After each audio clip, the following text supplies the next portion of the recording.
Dice así, el Salmo 23, verso 1. ¿Algunos se animan a decirlo de memoria? ¿Sí? Ramón, acá, ¿te animás a subir y...? Jehová es mi pastor, nada me faltará. En lugares de delicados pastos me hará descansar, junto a agua de reposos me pastoreará. Confortará mi alma, me guiará por senda de justicia por amor de su nombre. Aunque ande en valle de sombra de muerte, no temeré mal alguno, porque tú estarás conmigo. Tu vara y tu cayado me infundirán aliento. Aderezas mesa delante de mí en presencia de mis angustiadores. Unges mi cabeza con aceite, mi copa está rebosando. Ciertamente el bien y la misericordia me seguirán todos los días de mi vida, y en la casa de Jehová moraré por largos días. Señor, guíanos en este camino, en estos minutos. Queremos tomarnos de la mano del buen pastor y aprender y salir de este lugar confiados, animados, perdonados, amados. Señor, habla a cada corazón, a cada familia, a cada persona que vino, Señor, ya con la intención de escuchar tu voz.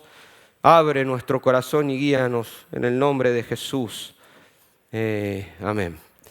La mayoría de las Biblias titula, si tienen una Reina Valera ahí a mano, titula este salmo, el Salmo del Pastor. De hecho, el otro día leía otras versiones más dinámicas y bueno, cambiaba un poquitito, pero la idea era esa. Sin embargo, muchos consideran que tendría que ser el Salmo de la oveja. Y no por el chiste fácil, no sé si conocen la oración de la oveja. Luego Pepito se los puede contar al final. Hay una oración que es la oración de la oveja. Él se los puede contar porque tiene más gracia que yo. Pero se considera el Salmo de la oveja porque al final no es la perspectiva que el pastor tiene de la oveja, sino que este Salmo nos muestra la imagen, la cosmovisión que la oveja tiene de ese pastor. Por eso lo tenemos ahí en el capítulo 23.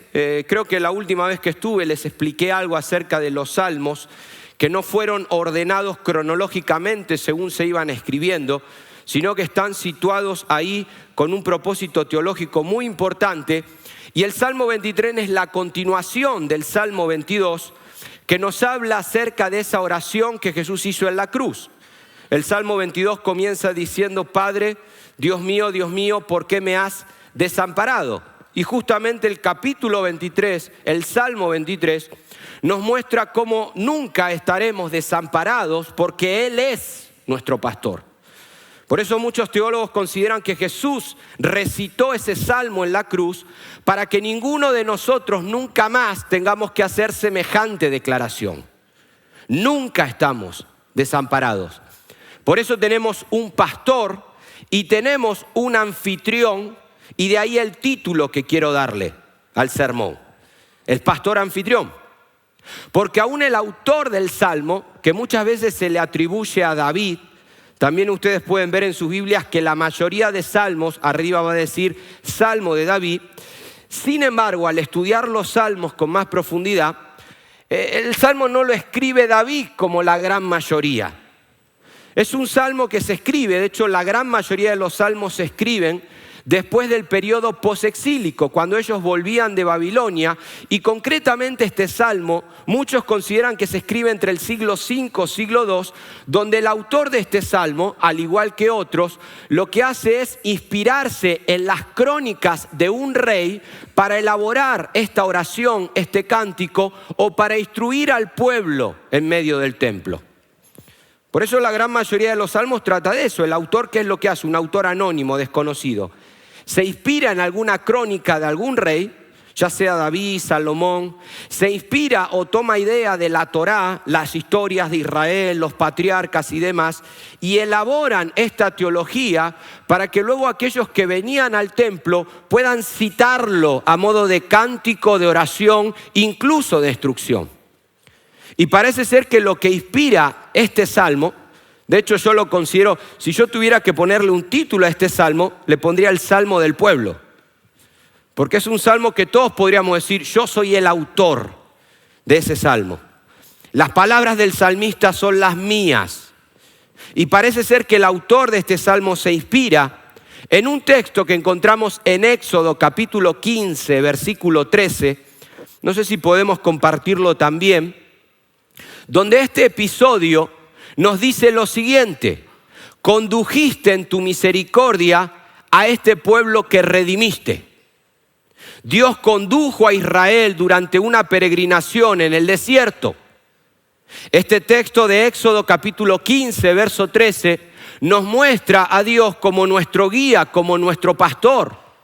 De hecho, hay textos en el Antiguo Testamento, sobre todo en la Torá, que dice acerca de Dios, Israel habla, dice: Él es quien te hizo caminar por el desierto grande y terrible, de serpientes ardientes y de escorpiones, una tierra sedienta donde no había agua. Deuteronomio 8, Él es quien sacó para ti agua del duro pedernal. Él es quien te sustentó en el desierto con maná, comida que no habían conocido tus padres, con el propósito de humillarte y probarte para al final hacerte bien. Es decir, el salmista se está inspirando en un relato principalmente que tiene que ver con el libro de Éxodo, donde el texto comienza diciendo: condujiste en tu misericordia a este pueblo que redimiste. Y luego la segunda parte de Éxodo 15:13 dice: lo llevaste con tu poder a tu santa morada. Nos muestra a Dios como el guía de Israel en el desierto, pero finalmente cómo Dios recibe a Israel en la tierra de Canaán como anfitrión delante de esos angustiadores, delante de esos enemigos. Por eso este salmo podríamos dividirlo en dos partes. Del versículo 1 al 4 podemos ver a Dios como nuestro pastor, que nos condujo durante toda la peregrinación en el desierto, pero el versículo 5 y 6 también como nuestro anfitrión. Dios recibe a Israel en la tierra que fluye leche y miel, delante de todas esas 7 naciones que vienen a ser esos angustiadores. Y es lo que yo quiero ver. Quiero que podamos ver estas dos imágenes de Dios. Ver a Dios en esta mañana como nuestro pastor, aquel que nos ha conducido durante todos estos años en esta peregrinación, pero también como ese anfitrión que nos acepta y nos invita a que nos podamos sentar en su mesa. Y de manera muy simple quiero reflexionar de una manera histórica primero, pero luego más espiritual, más religiosa, en estas dos imágenes. Ver a Dios como nuestro buen pastor, pero también en segundo lugar como ese anfitrión que nos va a permitir en esta mañana acercarnos a esta mesa que tenemos aquí preparada. Por eso quiero ir con la primera. Y tal vez la primera es más larga que la segunda, porque son más versículos. Pero lo primero que podemos ver es a Dios como nuestro pastor. Versículo 1 al 4. Ando con un poco de flema. Si ustedes ven que me cambia la voz, tosen conmigo. Al unísono. ¿Ok? Ya llevo más de un mes con esto, pero bueno, el médico dice que no es nada. Y yo sé que el Señor es mi pastor y me defiende delante de mis angustiadores. Así que avanzamos. Jehová es nuestro pastor, en primer lugar. Versículo 1 al 4. El autor nos va a situar, como bien decíamos, en una etapa patriarcal, donde así como los reyes de cada nación eran vistos como pastores, este autor anónimo se enfoca en Dios como su pastor. Una imagen que yo entiendo que hoy en el siglo XXI a veces es un poco difícil de asimilar. Porque hoy no somos dependientes de nadie, no necesitamos como esa oveja de un pastor que pueda sacarlas del redil, guiarlas a buenos pastos, cuidarlas, darles de beber. Hoy somos todos muy autosuficientes. Y hablar a veces de Dios como un pastor que nos saca, que nos guía, que seguimos la voz, a veces como que es complicado ver a Dios con esta imagen. Hoy somos dependientes de otras cosas. Somos dependientes del teléfono. ¿Te pasó o no? Que salís de casa, te olvidaste el teléfono y estás ahí, ¿qué hago? ¿Vuelvo o no? Somos dependientes del coche. Hay gente que no puede vivir sin el coche, ¿no? O sea, se le rompió el coche y lo volvés a ver hasta que eso del transporte público es para la gente más pobre, ¿no? Eso, dependiente de otras cosas, de tecnología, Wi-Fi. Te vas de vacaciones ahora y lo primero que preguntás al lugar donde llegás, ¿qué es? La clave del Wi-Fi. Dependientes, no sé, del aire acondicionado. ¿Qué pasaría si un domingo se rompe el aire acondicionado aquí en el mes de julio? Necesitamos y somos dependientes de muchas cosas, pero hablar de un pastor, la imagen de Dios como un pastor aún es muy común cuando leemos el Antiguo Testamento. Porque lo que predominaba en aquel tiempo era la agricultura, la ganadería, y por eso podemos ver que aún Jesús, que muchas de sus parábolas, Él se inspira en relatos del Antiguo Testamento. Jesús generalmente utilizaba este tipo de imágenes para detrás de esa parábola poder dejar una verdad. Él hablaba de la parábola de la viña, la parábola del sembrador, la parábola de los peces y aún la parábola más conocida y creo que la mejor parábola que Jesús nos dejó, ¿cuál fue? La de Lucas 15. Donde tenemos ahí una trilogía de parábola y una de ellas es la parábola de la oveja perdida. Por eso las personas que iban al templo, vamos a situarnos un poquitito ahí, siglo II, siglo V antes de Cristo, siglo V al siglo II antes de Cristo, uno iba al templo y bueno, se citaban estos salmos donde se veía a Dios como un pastor y la imagen era mucho más fácil de asimilar para esos destinatarios que para nosotros. Nosotros estamos en Madrid y yo al menos camino por Fuenlabrada y no veo ahí al típico viejito pastor con el cayado y las ovejas. No, hoy uno ve otras cosas. Pero cuando uno lee el Antiguo Testamento, no sé, Salmo 81, habla también, por ejemplo, oh pastor de Israel, escucha, tú que pastoreas a ovejas, tú que pastoreas como ovejas a este pueblo, es decir, nos está mostrando a Dios como pastor. Isaías 40:11, como pastor apacentará su rebaño, en su brazo llevará los corderos, y en su seno los llevará, pastoreará suavemente a las recién paridas. Salmo 100, versículo 3, pueblo suyo somos y oveja de su prado. Es decir, cuando uno iba al templo era muy común escuchar este tipo de enseñanzas donde uno se torna en una oveja y Dios viene a ser el pastor. Sin embargo, ya en el Nuevo Testamento, no sé si se dieron cuenta, la figura del pastor desaparece prácticamente. Y ya la imagen que tenemos de Dios no es pastor-oveja, la imagen o la metáfora que se usa de Dios es padre e hijo. Entonces vas a encontrar que ya como que aún la oración modelo de Jesús no es pastor nuestro que estás en los cielos, sino que ya Jesús nos muestra una figura, una imagen de un padre y nosotros como hijos. Donde aún su oración nos va a mostrar el pan nuestro de cada día, la provisión de la que habla el Salmo 23. Bueno, la provisión nuestra de cada día, nosotros como hijos, Padre nuestro, dánoslo hoy. Porque ya la imagen más común y más familiar para nosotros es la imagen de un padre. Y de ahí que Pablo va a decir, todos clamamos dentro nuestro ¿qué? Abba, Padre. O sea, como que la imagen del pastor se va distorsionando. El mismo Romanos 8 dice que si somos hijos, también herederos y coherederos. Es decir, ya la imagen como que se torna más en un tono patriarcado, en un tono padre-hijo, que nos muestra la misma relación que en el Antiguo Testamento vemos con un pastor y una oveja. Por eso en esta mañana, déjame al menos en unos minutos, dejarte lo que era el rol de un pastor. Porque no sé si hay algún pastor entre nosotros. No pastor evangélico, que con eso sí estamos más familiarizados, sino ese pastor. Yo estuve una vez cerca de un pastor con sus ovejas en un pueblito en el que estuvimos y créanme que fue primera vez y última vez.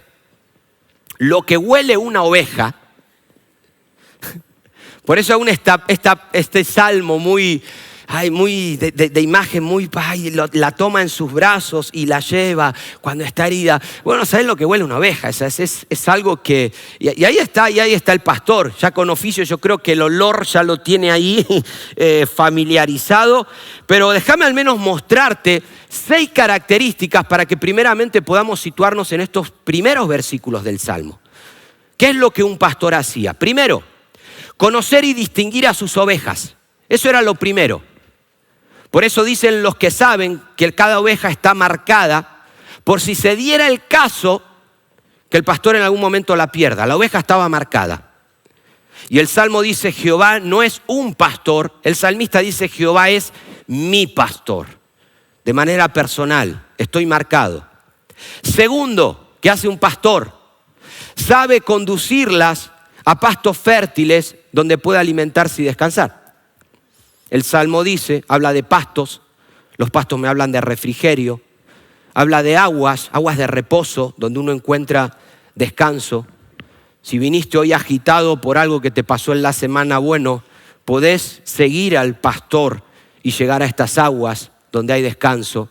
Tercero, nunca las pierde de vista, las observa, las vigila constantemente. El Salmo me habla de un cayado.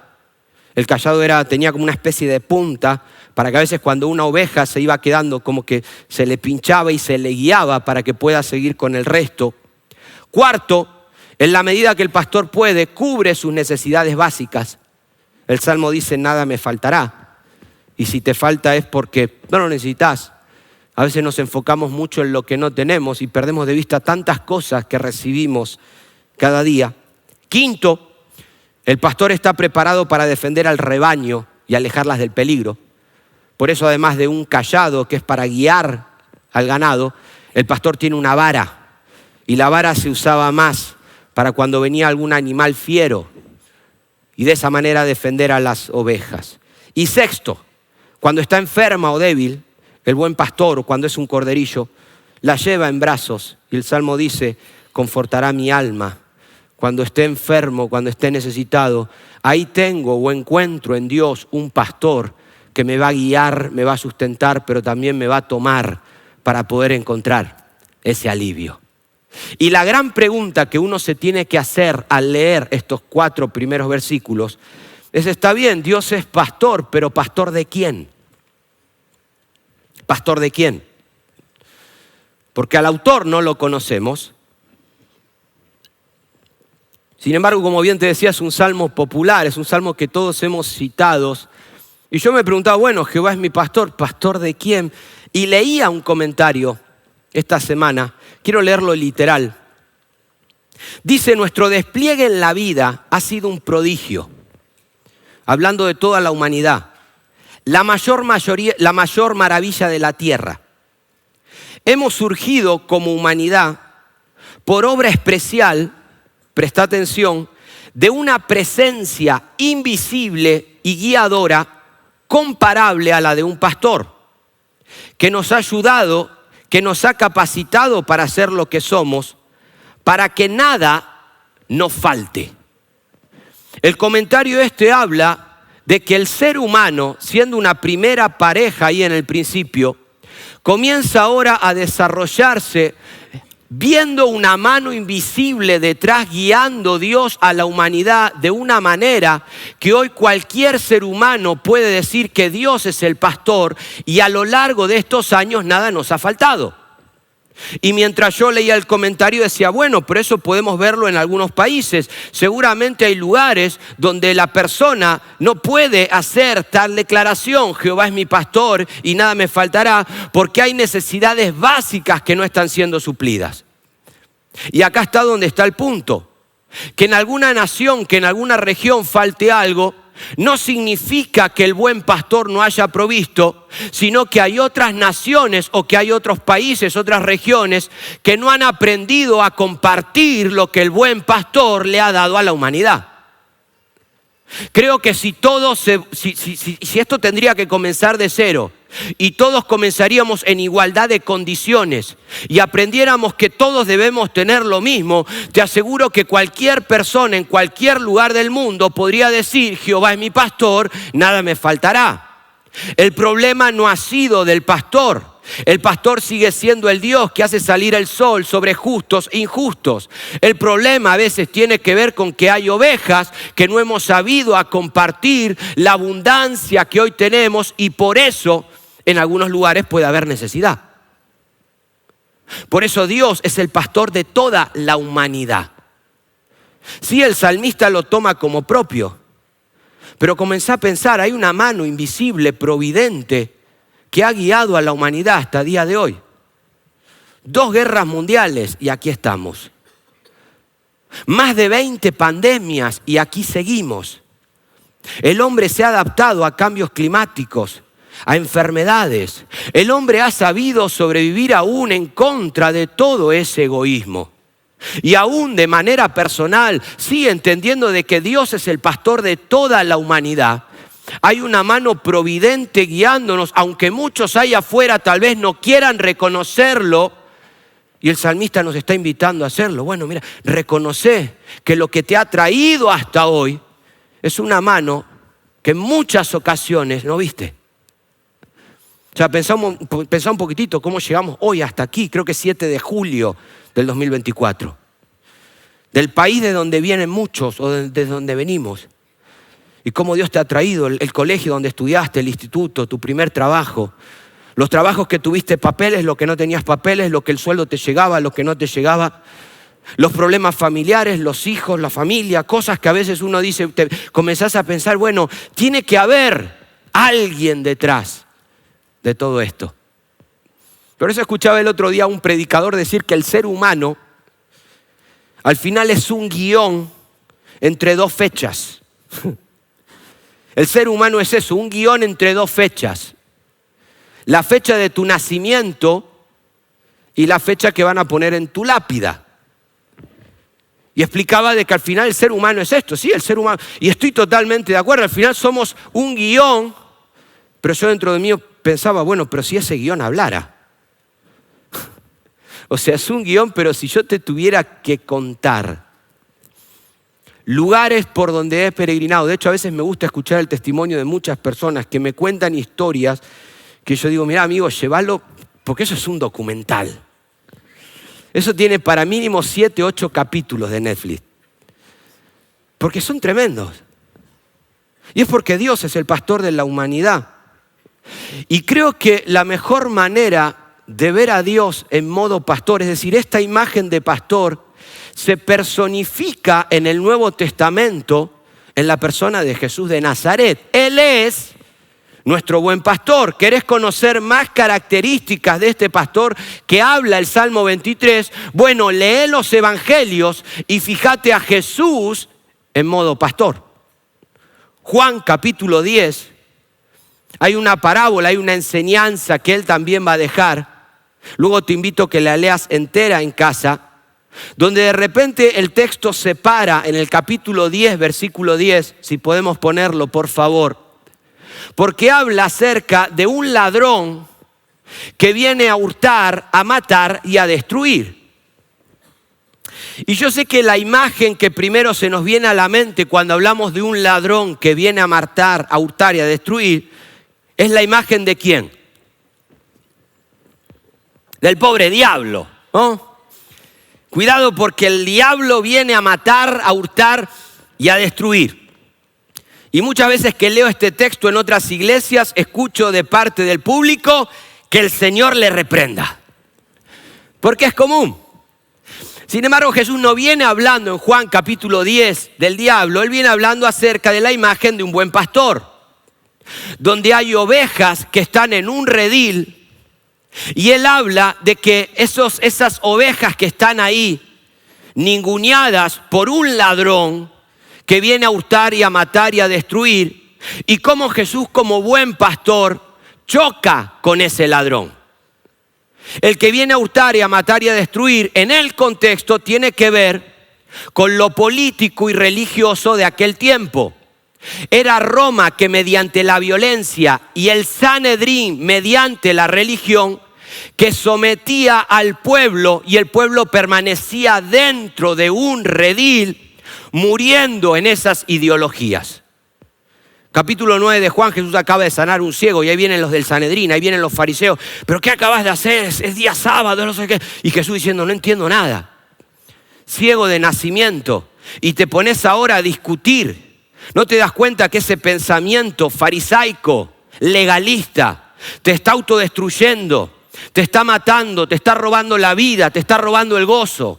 Y Jesús como el buen pastor, ¿qué es lo que hace? Él dice que se para en la puerta del redil y trae un mensaje de liberación a la oveja.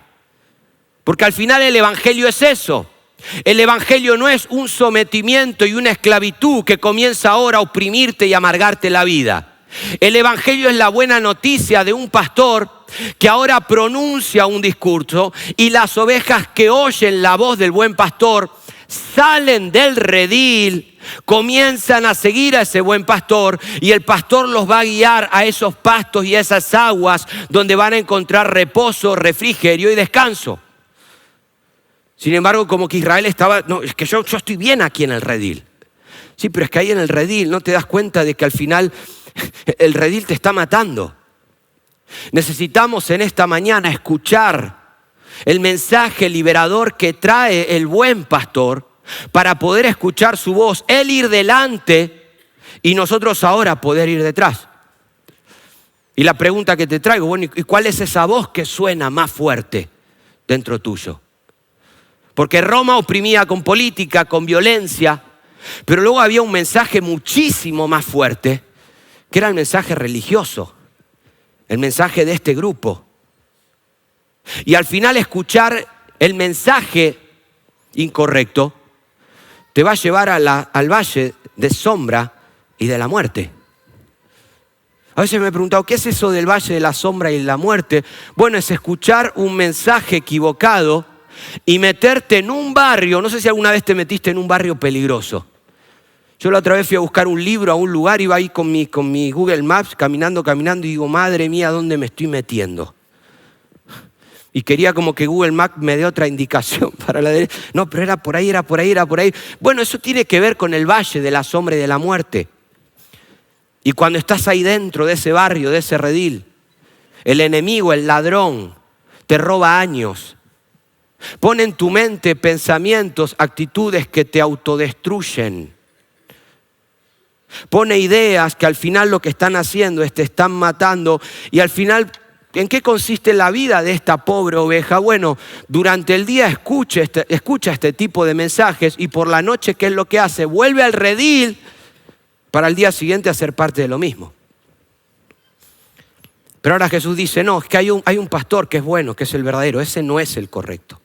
Ese es el que se mete por la puerta de atrás y les intenta dar otro mensaje. Jesús dice, yo soy el buen pastor. Y si ustedes son capaces de escuchar mi voz, vas a evitar el valle de la sombra y de la muerte y vas a caminar por sendas de justicia. El Salmo 23 nos habla de estas sendas que en las versiones dinámicas lo traducen como sendas correctas. Me guiarás por sendas de justicia. Escuchar la voz correcta es ahora comenzar a caminar por la senda correcta. Y es ahí donde Juan capítulo 10, versículo 10 me va a decir que Él vino a que tengamos vida y vida en abundancia. Sí, hay un mensaje que nos puede autodestruir, que nos está robando los años, el gozo, pero hay un mensaje que Juan capítulo 10, versículo 10, la segunda parte nos termina diciendo, bueno, pero si ustedes son capaces de seguirme a mí, entonces van a escuchar el mensaje correcto. Van a caminar por la senda correcta y entonces podremos alcanzar la vida y la vida en abundancia. Al final se trata de eso, de caminar por la senda correcta.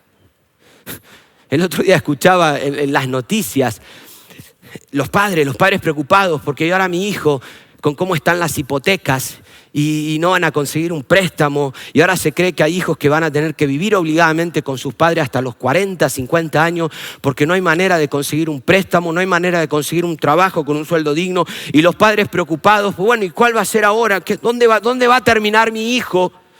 Y yo escuchaba y decía, no, es que mi preocupación iría por otro lado. Porque al final Dios va a ser también el pastor de mi hijo. Porque este pastor es un pastor que no caduca, es un pastor de generación en generación. Y yo decía, lo que oro para mi hijo no es que tenga una buena hipoteca, un buen trabajo. Yo lo que oro es porque tenga amigos que lo puedan guiar por la senda correcta.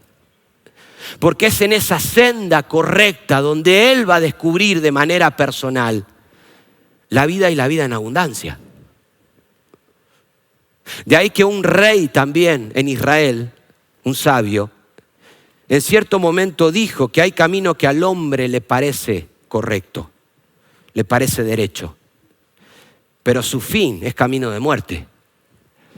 ¿Y cómo llega a ese camino de muerte? Fácil, escuchando el mensaje equivocado, escuchando el mensaje del ladrón. Dice la versión dinámica Delante de cada persona hay un camino que parece correcto, pero termina en muerte, y créeme que es así.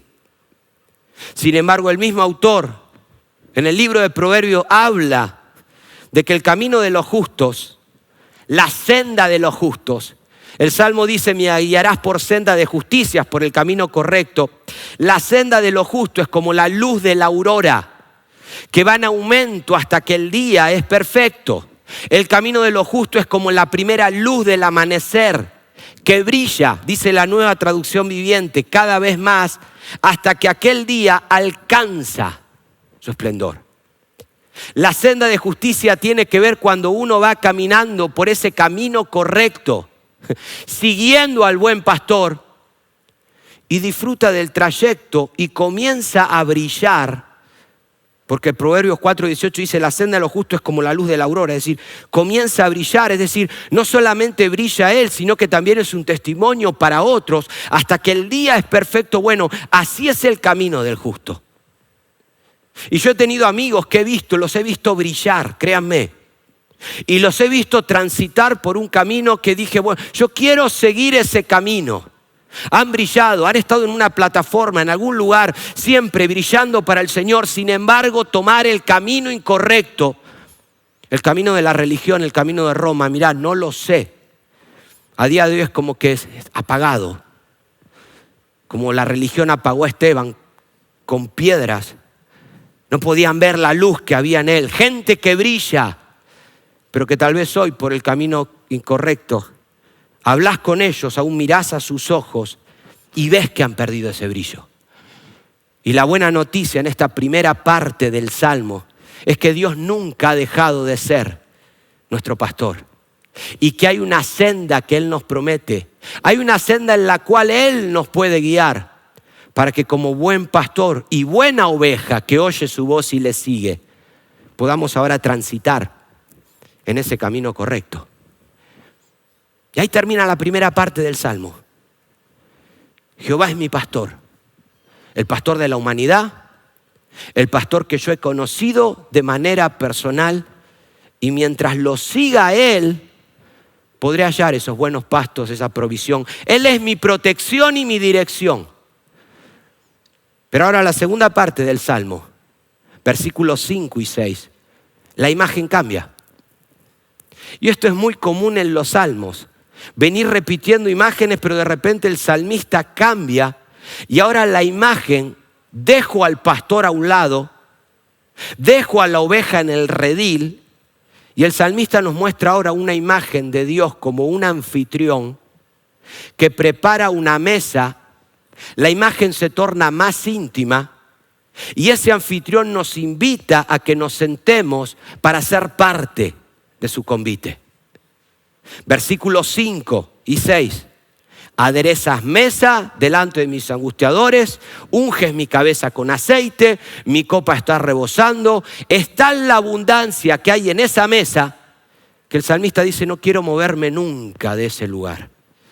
En la casa de Jehová moraré por largos días, y aún después de la muerte hay una vida que me espera y yo quiero disfrutar de esa mesa. Dejamos el desierto a un lado y pasamos ahora al templo, donde había 5 ofrendas que se llevaban a cabo a nivel sacrificio, a nivel fraternal.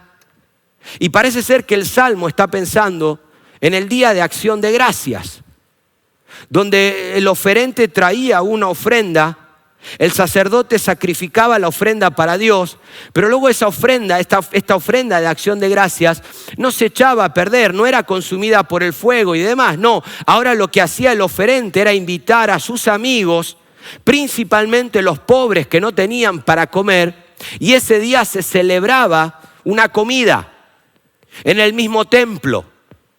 El salmista tiene esa imagen, se olvida ahora del pastor y de una oveja que anda por ahí buscando buenos pastos y buen alimento, y él ahora dice: tú estarás conmigo, versículo 4, una imagen, una oración muchísimo más personal, y él pasa de ser una oveja a ser un invitado que se sienta en la mesa. Llega el día de acción de gracias, el invitado lo invita, el anfitrión lo invita a que se siente en la mesa. Pero delante de esa mesa, alrededor de la mesa, sentados en la mesa donde hay abundancia, su copa está rebosando.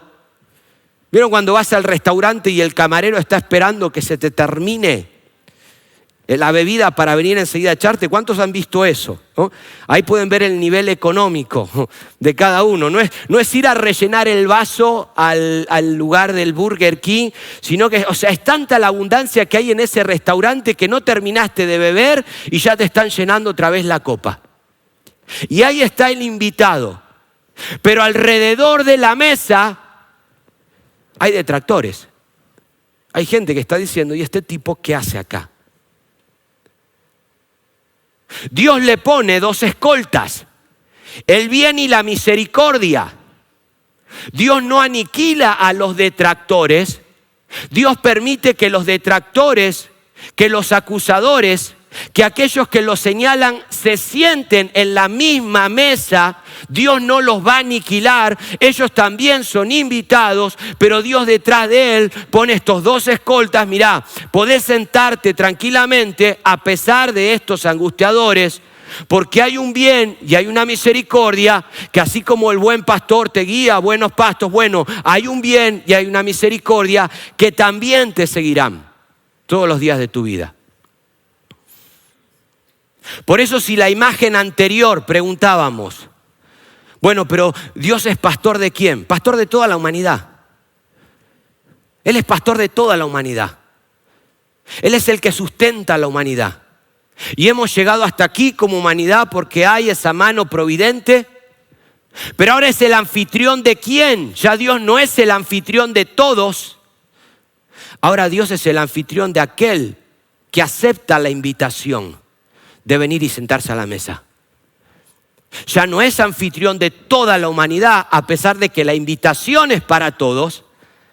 Ahora Dios se torna en un anfitrión de aquellos que vienen y aceptan esa invitación, a pesar de que pueda haber angustiadores sentados en la misma mesa. Es como la parábola que contó Jesús, ese rey que hizo banquete y envió a llamar a sus invitados, Mateo capítulo 22. Pero ustedes conocen la historia, los invitados comenzaron a excusarse, negocios, placeres. Otros invitados mataron a los que venían con la tarjeta de invitación y el rey se enoja y dice, bueno, ahora vayan y llamen, mirá, hay lugar en la mesa. Llamen a los pobres, llamen a los cojos, llamen a las prostitutas, a los publicanos y demás. Y al final, ¿quiénes son los invitados? Muchos son los llamados, pocos los escogidos. La invitación es para todos, termina Mateo 24:14 diciendo, pero la invitación es para aquellos, muchos son los llamados, pero pocos los que han respondido a ese llamado. La invitación es para aquel que se sienta a la mesa, a pesar de tener delante esos angustiadores. Y creo que si en el punto anterior la mejor manera de ver al pastor es mediante Juan 10, creo que la mejor forma de poder ver lo que significa aderezas mesa. ¿Cuánto alguna vez hemos citado ese texto y ni sabemos lo que está diciendo? Aderezas mesa delante de mis angustiadores, unges mi cabeza con aceite, mi copa está rebosando. Creo que la mejor manera de verlo es la cena del Señor. La mesa que el Señor nos prepara es la cena del Señor, donde no somos dignos de venir a la mesa. Lo que nos hace dignos de acercarnos a la mesa es que el bien y la misericordia están detrás mío, guiándome y acompañándome y diciendo, siéntate a la mesa. Pero aun cuando venimos a la mesa, en la misma invitación también debemos entender que habrá angustiadores, que habrá personas, que habrá detractores que te dirán que no eres digno. Y no necesariamente personas a nivel físico.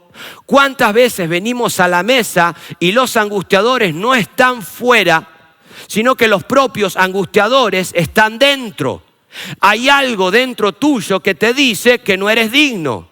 Hay una invitación que el anfitrión está haciendo y uno dice, sí, no tengo problemas de ver a Dios como mi pastor y que me guíe y me conduzca, pero cuando viene la invitación más íntima, más personal, de acercarme a la mesa, donde la copa está rebosando, donde mi cabeza puede ser ungida, donde podamos salir de este lugar diciendo, es que ese momento quisiera que dure para siempre. Tal vez haya algún detractor dentro, algún angustiador. Y se cumple el salmo en presencia de mis angustiadores. Y tal vez en esta mañana están dentro. Y no solo cuando te acercás a esta mesa, sino muchas veces cuando te acercás a Dios. Yo tenía un amigo que él confesaba en el instituto bíblico, delante de todos, que él antes de pronunciar una palabra delante de Dios, él necesitaba estar 1 hora pidiendo perdón. Y leo el Salmo 51 y purifícame, Señor. Y recién después de 1 hora, y era como que uno le decía, pero no, es como que Jesús dijo al revés. Acércate a la mesa y en esa mesa donde hay abundancia, en esa mesa donde la presencia de Dios se manifiesta, ahí entonces podemos examinarnos. Porque el que me va a juzgar no es mi detractor.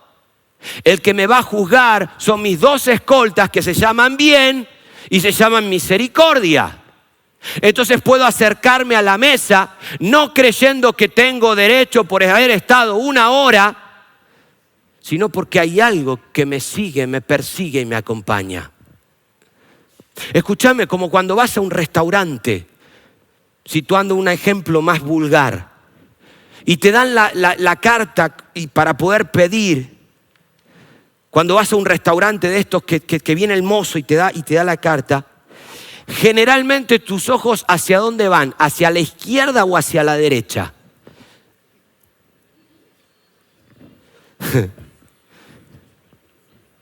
De verdad. Te dan la carta y ya la mesa está preparada. Ya tenés toda la mesa ahí, el pan, te dan la carta y te traen la carta y te la abren. Y mientras vas pidiendo la bebida comenzás a mirar. ¿Tus ojos a dónde van? ¿A la izquierda o a la derecha? Y resulta que si no mirás la derecha y mirás la izquierda solamente y de repente pedís y luego se te da por mirar la derecha, ya ahí comienzan los angustiadores dentro tuyo. Escuchame, pero ¿no te das cuenta que no calificás, que tu bolsillo no puede, que al final que con una hamburguesa hubiera estado bien? Y comenzás a comer a disgusto. Porque vas masticando y vas pensando. Pero qué diferente cuando te invita un cumpleañero. Yo he estado en cumpleaños, el cumpleaños y ni siquiera cumpleaños era, me invitaron. Y el amigo me dijo, Raúl, pedí lo que quieras. Y es como que hasta a veces pedí cosas que ni siquiera, por probar nada más, total. Y creo que a nivel, y voy cerrando con esto, porque creo que a nivel religioso a veces, cuando nos acercamos a la mesa, pasa lo mismo. Pasa lo mismo. Porque al final en la vida misma, la vida nos presenta requisitos para todo hay requisito. Vas a hacer un curso, hay requisito. Requisito 1, requisito 2, requisito 3, y uno evalúa. Vas a ser padre y hay requisito. Vas a pedir un trabajo y hay requisito, y te califican. Querés pedir un crédito, hay requisito. Querés pedir una beca, y muchas veces como que nos pasamos la vida hasta llegar aún la jubilación tiene requisito. Es decir, como que te pasás la vida al final requisito, y muchas veces no calificamos. Rellenamos formulario y cuando terminás el formulario decís, mirá, es que al final la beca no me la van a dar. Pero luego vas a la Biblia y cuando se trata del templo, amigo, también hay requisito para todo. O sea, para ser sacerdote hay requisito. Tener entre 25 y 50 años, venir de la tribu de Leví, no tener defecto físico. Entonces venía uno de Judá y quería rellenar el formulario de sacerdote. No podés. Y para entrar al lugar santísimo, no, requisito. Solamente uno, una vez al año, cuando los dados caigan. Para ser israelita no, requisito. Tenés que abrazar el pacto, entender esto. Para las dietas, para comer, requisito. O sea, había para comer, tenías que leerte un formulario de cosas. Y estoy hablando del Antiguo Testamento. Para purificaciones, más mandamiento. Para celebrar la Pascua era gentil, hasta te tenías que circuncidar. O sea, yo leo el Antiguo Testamento, cuando veo de cosas religiosas que tienen que ver con el templo, el tabernáculo, al final es como que a un Israel se pasaba la vida rellenando formularios a ver si calificaba. Pero luego entras al Nuevo Testamento, al Nuevo Pacto, que decís, bueno, algo habrá cambiado. No, no cambió nada. Para ser obispo, requisito. Es necesario que, y algunos ya empiezan a ver los requisitos y dicen, me olvido. Para ser diácono, requisito. Para ser maestro, predicador, al final todo, y debes trazar bien la palabra de Dios. Y es que como que uno entra, y yo entiendo que son requisitos necesarios, que tiene que haber un orden, que todo tiene que hacerse decentemente en un orden, guardar una estructura, pero a veces veo que el evangelio, sin menospreciar todos esos requisitos que fueron necesarios en el Antiguo Testamento y que son necesarios en el Nuevo Testamento para muchas cosas, es como que uno mira y uno dice, no cumplo. Pero cuando se trata de acercarnos a Jesús, cuando en los evangelios veo de lo que es acercarse a Dios, entiendo que solamente hay un requisito y calificamos todos. Acá no necesitas formulario, acá el formulario te lo relleno yo rápido. Pongo una cruz enseguida, requisito para acercarte a Dios. Mirá, ser pecador. Y el salmista tiene esa imagen. Él tal vez entiende de que no es digno. Pero lo que le hace digno es que el bien y la misericordia, él tiene la pulsera, como cuando vas a un lugar y tienes la pulsera y puedes pedir lo que quieras. Bueno, en la pulsera, ¿qué es lo que pone? Bien y misericordia. Y por eso entiendo que muchas personas no querían acercarse a Jesús porque tenían miedo de no cumplir con esos requisitos. Y era Jesús el que se acercaba a ellos para hacerles entender que no hay requisito.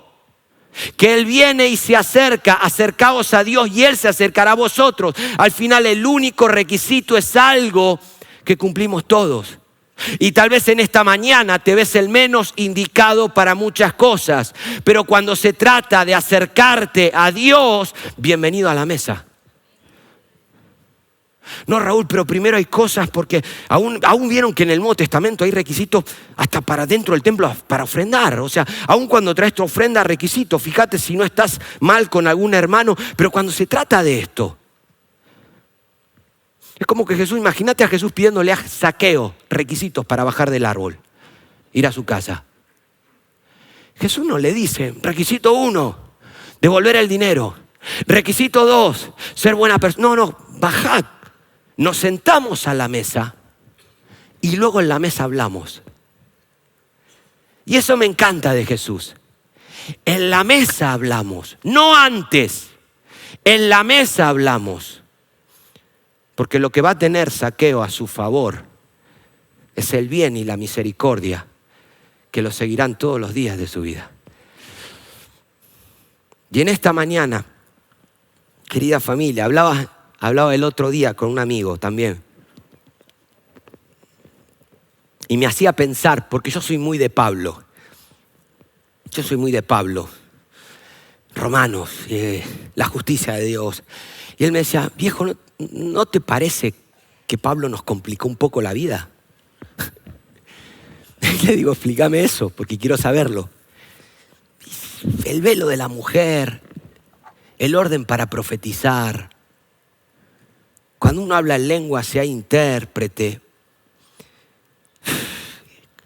Como que decía, ¿no te das cuenta que hay cosas? Me decía que cuando uno lee los evangelios, traje un texto, no sé si podemos leerlo, cuando Jesús se sentó en la mesa con los discípulos. ¿Cuánto he deseado comer esta Pascua con vosotros? Y en esa mesa estaba Judas, estaba Pedro. Y Jesús como, ¿cuánto he deseado querer estar con ustedes? Y entonces poder hablar. Y en la mesa somos corregidos con el cayado. Y en la mesa somos disciplinados. Y en la mesa pueden pasar muchas cosas. Pero nunca Jesús cancela una invitación. En esta mañana la invitación es para todos. Ahora subirá Hans y nos leerá algún requisito de Pablo. Porque en los evangelios Jesús se sentó, comió y al final era algo más íntimo. Pero en esta mañana yo te invito a que te acerques a la mesa. Te acerques a la mesa. Todo pago, todo invitado. Todo. Porque a un Dios es como que, siempre yo lo entiendo de esta manera, y si los músicos quieren pasar, porque yo cierro y ya le doy lugar a Hans, es como que dentro nuestro hay dos abogados. Siempre hay un abogado y siempre estamos escuchando esa voz interior. Hay un abogado que se llama la conciencia. O sea, la conciencia es nuestro primer abogado, nacemos con ese abogado. La conciencia es esa voz interior que aunque no, muchas veces el ser humano como que la ha atrofiado y no quiere hace caso omiso. Pero al final la conciencia es esa voz interior que nosotros vamos adoctrinando a medida que crecemos. Presta atención porque con esto termino. Porque la conciencia está presente hoy. Pero la conciencia es algo que vamos adoctrinando. Cuando somos chicos, como que la conciencia es lo que está bien y lo que está mal. Está adoctrinada de esa manera. Esto está bien, esto está mal. Papá, esto está bien, esto está mal, esto está bien. Pero cuando vamos creciendo, vamos adoctrinando la conciencia de otra manera. Ya no es solo lo que está bien y lo que está mal. Ahora la conciencia como que la vamos adoctrinando y nos dice lo que tenés que hacer. Y si ese día no lo hiciste, como que te sentís mal. Como que hay una voz ahí adentro que no tenés derecho a aburrirte, no tenés derecho a estar ocioso, ¿no? Siempre es esa voz que tal vez te inculcaron tus padres, tus profesores. No seas vago, trabajá. No seas perezoso, sé diligente. Y como que la conciencia la vamos educando de esa manera. Lo que está bien, lo que está mal, pero cuando somos más grandes, lo que tenemos que hacer. Y ya cuando llegamos al final de la vida, como que la conciencia ya tan adoctrinada, nos empieza a acusar y a señalar lo que no hemos hecho. Se te ha ido la vida y no has hecho eso. Nunca estudiaste esa carrera, nunca pasaste tiempo con tus hijos, nunca. Y como que a veces me he encontrado gente que tiene ese abogado y le cuesta mucho acercarse a Dios por eso. Pero ¿sabes qué hizo Jesús para que te acerques a la mesa? Puso otro abogado que grita más fuerte. Puso otro abogado llamado, a Marcos no le gusta la palabra consolador. Llámalo ayudador.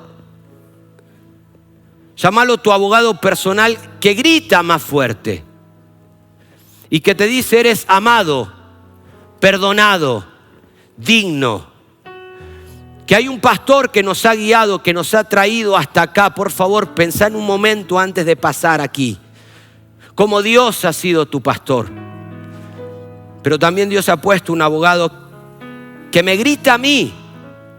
Y seguirá gritando a generación tras generación. Lo que te estoy hablando hoy es para ti, pero es para tu hijo, para tu nieto, de generación en generación. Hay una voz más fuerte que te invita. Y luego en la mesa hablamos. Y si venís por primera vez y querés conocer más a ese buen pastor, aquí a la izquierda luego mira, podemos regalarte una Biblia, orar juntos. Pero en esta mañana que nadie se prive de acercarse a Dios, de reconocer que hay un pastor, pero reconocer también que hay un anfitrión que nos ha traído hasta aquí. Como dijo alguien, aquí estamos. Aquí estamos. Y en esta mañana te invito a que puedas acercarte a Dios con esos dos escoltas. Tal vez tu detractor está aquí. Mostrarle a tus escoltas el bien y la misericordia, la bondad de Dios. Acércate a Dios y en la mesa habla con Él. Habla con Él.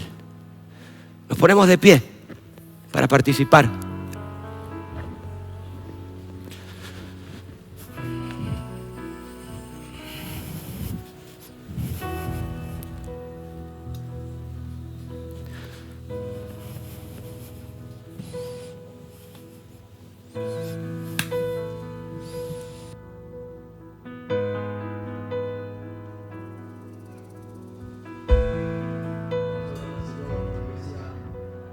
Vamos a meditar en su palabra en esta mañana.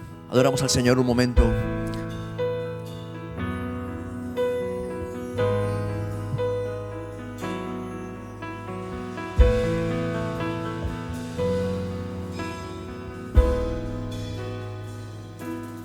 No hago más que pensar en tu